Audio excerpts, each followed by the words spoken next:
Welcome to world of technical. मैं लक्ष्कर आज आपको इंजीनियरिंग ड्राइंग पढ़ाने जा रही हूँ। उसका फर्स्ट चैप्टर है इंजीनियरिंग ड्राइंग का परिचय तथा संबंधित उपकरण।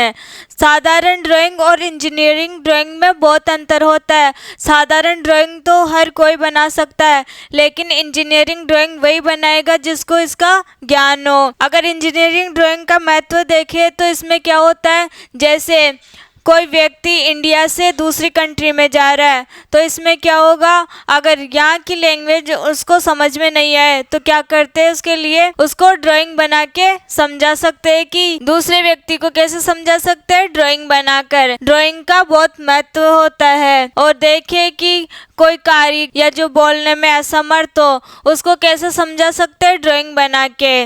अब देखते हैं इंजीनियरिंग ड्राइंग का फर्स्ट ईयर का सिलेबस क्या है। इंजीनियरिंग ड्राइंग का फर्स्ट ईयर का सिलेबस क्या है फर्स्ट इंजीनियरिंग ड्राइंग का परिचय तथा संबंधित उपकरण।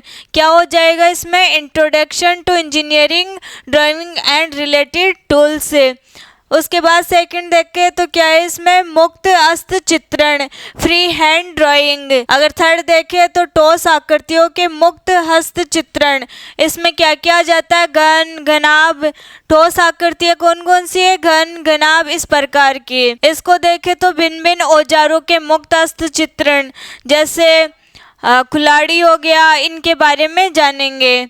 इसके बाद देखें तो क्या हो जाएगा, सामान्य बंधकों के मुक्त हस्त चित्रण, free hand drying of common mode gases. इसके बाद 6 है रेखाएं, ज्यामितीय आकृतियों का आरेखन, ड्राइंग ऑफ ज्योमेट्रिक शेप्स। इसमें ज्योमेट्री की शेप्स के बारे में जानेंगे। इसके बाद अक्षरांकन एवं अंकांकन, विमांकन, ड्राइंग शीटों का आकार एवं लेआउट। हिंदी और इंग्लिश दोनों में क्या है, ये फर्स्ट ईयर का सिलेबस। इसको आप देख लेना। इसमें कितने चैप्टर है, 14। इसमें कितने चैप्टर आएंगे, 14। इसके बाद स्टार्ट करते हैं इंजीनियरिंग ड्राइंग का फर्स्ट चैप्टर। क्या हो जाएगा इसमें, introduction to engineering drawing and related tools. क्या होता है ड्राइंग उपकरण, ड्राइंग इंस्ट्रूमेंट जिसकी सहायता से जो ड्राइंग की जाती है, इंजीनियरिंग ड्राइंग की जाती है जिन उपकरणों की सहायता से, उसी को क्या बोलते हैं, ड्राइंग उपकरण। वे उपकरण जिनकी सहायता से किसी मशीन अथवा सिस्टम का आरेखन किया जाता है, उन उपकरणों को क्या बोलते हैं, ड्राइंग उपकरण। ड्राइंग उपकरण में ड्राइंग बनाने के लिए, जो इंजीनियरिंग ड्राइंग बनाते हैं उसके लिए कौन कौन से उपकरण की आवश्यकता होती है। सबसे पहले किसकी होगी, ड्राइंग बोर्ड की। किसकी होती है, ड्राइंग बोर्ड की। उसके बाद देखिए तो किसकी होती है, टी स्क्वायर की। जैसे मान लीजिए चांदा और French curve, scale, drafting template, mini drafter, drafting machine, drawing instrument box. इन सब की क्या होती है, इंजीनियरिंग जब ड्राइंग बनाते हैं तो किस किस की आवश्यकता पड़ती है इसमें, इन सब की। आज हम पढ़ेंगे ड्राइंग बोर्ड क्या होता है, टी स्क्वायर क्या होता है, सेट स्क्वायर किस काम में आता है, चांदा किस काम में आता है, फ्रेंच कर्व किस काम में आता है। आज क्या क्या पढ़ेंगे हम, बोर्ड, ड्राइंग बोर्ड क्या होता है, टी स्क्वायर क्या होता है, सेट स्क्वायर किस यूज में आता है, चांदा किस यूज में आता है और फ्रेंच कर्व किस यूज में आता है। करते हैं स्टार्ट। फर्स्ट है ड्राइंग बोर्ड। अब हम पढ़ते हैं ड्राइंग बोर्ड। ड्राइंग बोर्ड क्या होता है, इस प्रकार से दिखाई देता है ड्राइंग बोर्ड। ड्राइंग बोर्ड का उपयोग कहाँ किया जाता है, ड्रेसिंग पेपर को या ड्राइंग पेपर को इसके ऊपर रखने के लिए। इसके नीचे क्या लगा होता है, एक स्टैंड। स्टैंड कैसा होता है, समायोजित, मतलब इसको एक स्थान से दूसरे स्थान पर ले जाया जा सकता है। ड्राइंग बोर्ड कैसा रखा हुआ है, ये उल्टा। कैसे रखा हुआ है, उल्टा। इसको क्या बोलेंगे, बॉटम। ये हो जाएगा बॉटम। लेकिन जो ये बीच में पट्टियाँ दिखाई दे रही है उसको क्या बोलते हैं, स्ट्रिंग्स। क्या बोलेंगे इनको, इन पट्टियों को क्या बोलेंगे, स्ट्रिंग्स। क्या बोलेंगे इनको, स्ट्रिंग्स। इसके बाद में जो ये है, इस पट्टी को क्या बोलेंगे, वर्किंग एज। क्या बोलेंगे इसको, वर्किंग एज। और इसमें 2 साइड है, इसमें से दोनों साइड में से एक साइड कटोर बनाई जाती है। क्यों? क्योंकि ये कौन सी है? Ebony edge. एबोनी एज को क्या बनाया जाता है? कौन सी लकड़ी से बनाया जाता है? कठोर लकड़ी से। और इस ड्राइंग बोर्ड को बनाने के लिए कौन सी लकड़ी का उपयोग किया जाता है? ओक या जैतून की लकड़ी का, क्योंकि उस लकड़ी की क्या विशेषता है? वो कैसी रहती है? कठोर। इसलिए किसका उपयोग किया जाता है? जैतून की लकड़ी का या ओक की लकड़ी का। अब इसको क्या बोलेंगे? जो कठोर ठोस में बनी हुई है उसको क्या बोलेंगे? Ebony edge. क्या बोलेंगे इसको? Ebony edge. Ebony edge. क्या बोलेंगे इसको? Ebony edge. इसके बाद में ये क्या होते हैं? ये और ये क्या होते हैं? इसमें बैटन्स। क्या बोलते हैं इनको? बैटन्स। बैटन्स। इनको किससे जोड़कर रखा जाता है? स्क्रू से। बैटन्स को ड्राइंग बोर्ड से किस प्रकार से जोड़कर रखा जाता है? स्क्रू से। किससे जोड़ा जाता है? स्क्रू से। इस प्रकार से किसका निर्माण होता है? ड्राइंग बोर्ड का। इसके बाद हम पढ़ेंगे अब ड्राइंग बोर्ड की माप क्या क्या होती है। ड्राइंग बोर्ड की माप किस किस में लेते हैं? जैसे ये हो गया D0, D1, D2, D3। ये क्या है? इसके पद। अब इसमें ड्राइंग बोर्ड की जो माप होती है उसको किस में लेते हैं? मिलीमीटर में। किस में लेते हैं? मिलीमीटर में। D0 के लिए क्या लेंगे? लेंथ 1500 इंटू इसकी जो चौड़ाई है वो क्या लेंगे? विड्थ क्या लेंगे इसकी? 1000 इंटू मोटाई कितनी लेते हैं इसमें? 25 मिलीमीटर। क्या लेते हैं इसमें? 25 मिलीमीटर। ये क्या है? इसकी लेंथ। क्या हो जाएगी इसकी? लेंथ। ये क्या हो जाएगी? इसकी चौड़ाई। क्या हो जाएगी? विड्थ। ये क्या हो जाएगी? इसकी थिकनेस। क्या हो जाएगी? इसकी थिकनेस। थिकनेस बोले तो मोटाई। अब क्या करते हैं? सबसे बड़ी जो लंबाई, चौड़ाई और मोटाई है वो कौन सी है ड्राइंग बोर्ड की? 1500 इंटू 1000 इंटू 25। अब दूसरा देखिए तो यहाँ कितना है? 1000। यहाँ कितना आ जाएगा? 1000। मतलब इसकी लेंथ कितनी हो गई? 1000 इंटू विड्थ देखिए अब इसकी तो कितना आ जाएगा इसमें? 750 इंटू मोटाई देखिए इसके लिए तो कितनी आएगी इसमें? 25। क्या आ जाएगी इसमें? 25 मिलीमीटर। मोटाई कितनी आएगी? 25 मिलीमीटर।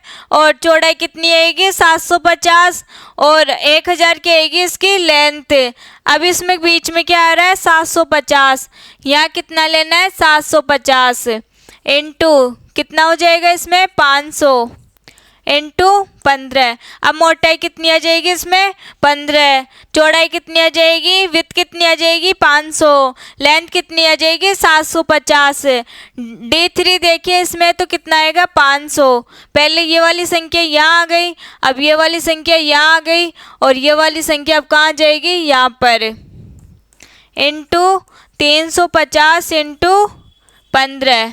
इन दोनों में क्या आता है? 15। इन दोनों में क्या आता है? 25। इस प्रकार से इसको याद रख सकते हैं।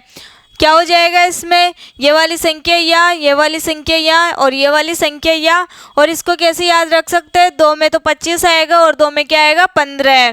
ये क्या है? ड्राइंग बोर्ड की लंबाई। सबसे छोटी लंबाई कौन सी हो जाएगी? 1500।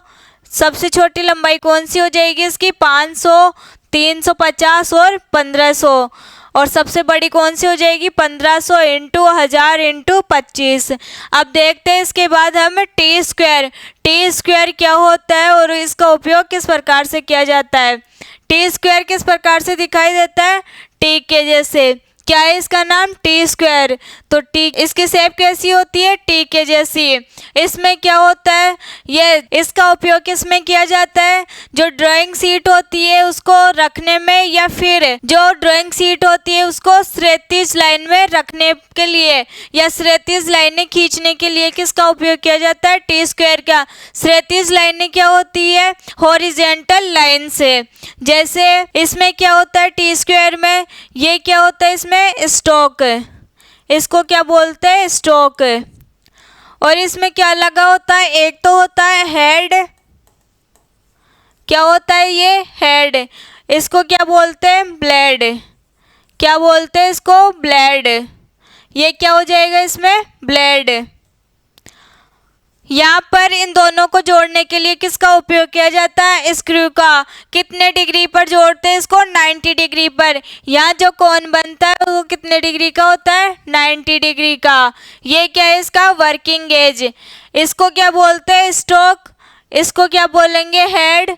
इसको क्या बोलेंगे? ब्लेड। इसको क्या बोलेंगे? Working gauge. और इनके बीच में कितने डिग्री का कोण बनता है? 90 डिग्री का। इसको किससे बनाया जाता है? सेल्यूलॉइड लकड़ी से। किससे बनाया जाता है? Celluloid would say. इसका उपयोग किसमें किया जाता है? सेट स्क्वायर को रोकने या क्षैतिज लाइन खींचने के लिए या ऊर्ध्वाधर लाइन खींचने के लिए। जो टी स्क्वायर है इसको कहाँ रखा जाता है? एबोनी एज के विपरीत। किसके विपरीत रखा जाता है? एबोनी एज के विपरीत। जो स्टोक है इसको एबोनी एज पर रखकर क्या किया जाता है? इसको स्लाइड किया जाता है। किस पर किया जाता है? एबोनी एज पर स्टोक को क्या किया जाता है? स्लाइड। इस प्रकार से टी स्क्वायर का यूज होता है। टी स्क्वायर कैसे दिखाई देता है? इस प्रकार से। अब देखते हैं इसकी लंबाई, इसकी माप क्या होती है? टी स्क्वायर की माप क्या क्या होती है? क्या होता है इसमें? T0, T1, T2 और T3। ये तो क्या है इसके पद। अब माप क्या हो जाएगी इसकी? 1500, 1000, नहीं हो जाएगी 750। ये कितना हो जाएगा इसमें? T3 500। मतलब जो ब्लेड की माप रहती है वो किस किस के बीच में रहती है? 1500 और 500 के बीच में। इस प्रकार से टी स्क्वायर कंप्लीट हो गया। इसके आगे हम पढ़ेंगे सेट स्क्वायर। क्या होता है सेट स्क्वायर? सेट स्क्वायर में एक सेट स्क्वायर में कितने सेट स्क्वायर रहते हैं? 2। कितने रहते हैं इसमें? 2 सेट स्क्वायर। जैसे एक ये हो गया और दूसरा हो गया ये। इसमें क्या होता है? ये क्या है? एक सेट स्क्वायर। इसमें जो ये वाला कोण रहता है वो कितने डिग्री का रहता है? 90 डिग्री का। ये वाला कोण कितने डिग्री का बनेगा? इसमें 45 डिग्री का। और ये वाला कोण कितने डिग्री का बनेगा? 45 डिग्री का। मतलब एक सेट स्क्वायर में क्या होता है? 2 कोण तो बनते हैं 45 डिग्री के और एक कोण बनता है 90 डिग्री का। इसी प्रकार जो दूसरा सेट स्क्वायर है उसमें क्या होता है? एक कोण बनता है 30 डिग्री का और दूसरा कोण बनता है 90 डिग्री का और तीसरा कोण बनेगा इसमें 60 डिग्री का। एक हो गया ये वाला सेट स्क्वायर, एक हो गया ये वाला सेट स्क्वायर। अब इनका यूज कहाँ किया जाता है? 15 डिग्री के गुणांक के जो कोण बनाते हैं उसमें किसका उपयोग किया जाता है? इस सेट स्क्वायर का। जैसे देखते हैं किस प्रकार से बनते हैं 15 डिग्री के कोण। सबसे पहले क्या करना है? इसमें ये लाइन ड्रॉ करनी है। किससे करनी है? स्केल से। क्या करना है? इसमें एक लाइन ड्रॉ करनी है। उसके बाद में एक सेट स्क्वायर को यहाँ रखेंगे, इससे इस लाइन से थोड़ा नीचे। उसके बाद में क्या करेंगे? यहाँ सेट स्क्वायर को रखकर 60 डिग्री का कोण बनाएंगे। उसके बाद में दूसरा सेट स्क्वायर रखकर यहाँ किसका कोण बनाएंगे? 30 डिग्री का, जैसे कि इसमें दिखा रहा है।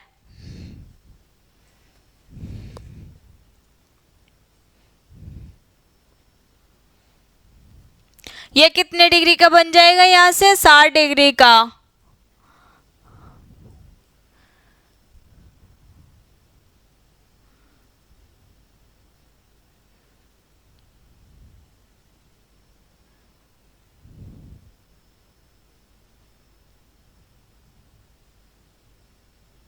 इस प्रकार से हम सेट स्क्वायर से किसका कोण बना सकते हैं? 15 डिग्री के जो गुणांक में कोण होते हैं उसका बना सकते हैं।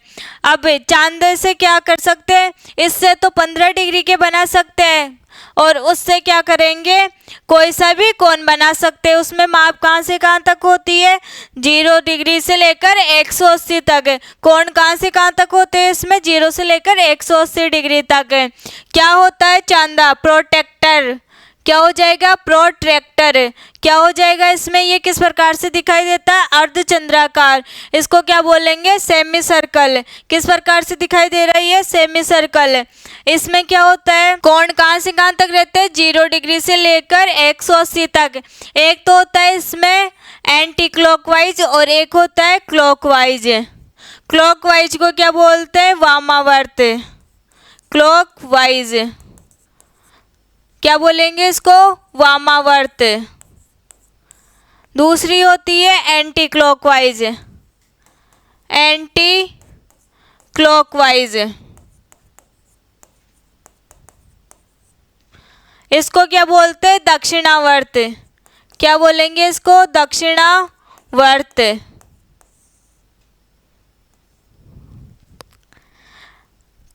क्या होता है क्लॉकवाइज और एंटी क्लॉकवाइज। जैसे ये कोई घड़ी है, ये कैसे घूमती है, ऐसे। घड़ी का जो टाइम है वो ऐसे चलता है, लेकिन जो एंटी क्लॉकवाइज होगा वो कैसे चलेगा, इसके विपरीत। कैसे चलेगा ये, इसके विपरीत। इसको क्या बोलते हैं, दक्षिणावर्त। क्योंकि इसमें कौन कौन से माप है, 2। कितनी लाइनें इसमें, 2 लाइनें। एक तो चल रही है ऐसे और दूसरी चल रही है ऐसे। जैसे यहाँ से 0 से स्टार्ट हो रही है, 0, 10, 20, 30, 40, 50, 60, 70, 80, 90 ऐसे। और दूसरी लाइन कैसे स्टार्ट हो रही है इसमें, ये तो है यहाँ पर 180, यहाँ है 170, यहाँ 160, यहाँ है 150। लेकिन यहाँ क्या है, यहाँ क्या आएगा इसका, 0। मतलब इसमें चांदे में कितनी लाइनें रहती है, 2 लाइनें। इसलिए एक को बोलते हैं वामावर्त और दूसरी को बोलते हैं दक्षिणावर्त। इसका उपयोग किसमें किया जाता है, 0 डिग्री से लेकर 180 डिग्री के कोण बनाने के लिए।